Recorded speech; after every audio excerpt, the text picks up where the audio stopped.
রাসূলুল্লাহ সাল্লাল্লাহু আলাইহি ওয়াসাল্লাম হাদিসের মধ্যে বলেছেন, নিশ্চয়ই সমস্ত দিনের সর্দার হচ্ছে জুমার দিন। এই দিন আল্লাহ তাআলার কাছে সর্বশ্রেষ্ঠ দিন।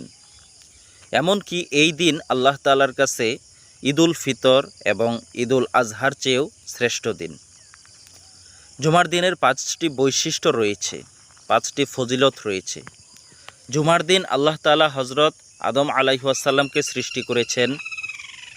জুমার দিনে আল্লাহ তাআলা হযরত আদম আলাইহিস সালামকে জান্নাত থেকে দুনিয়াতে পাঠিয়েছেন। এই জুমার দিনে আল্লাহ তাআলা হযরত আদম আলাইহিস সালামকে মৃত্যুদান করেছেন। এই জুমার দিন এমন একটা সময় রয়েছে যেই সময়টাতে বান্দা আল্লাহ তাআলার কাছে যা চাইবে আল্লাহ তাআলা বান্দাকে তাই দান করবেন। সুবহানাল্লাহ।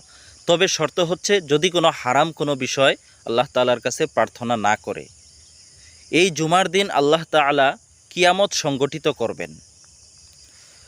নৈকট্যপ্রাপ্ত ফেরেশতারা আশঙ্কায় থাকে এই জুমার দিনে কখন জানি কিয়ামত সংগঠিত হয়ে যায়।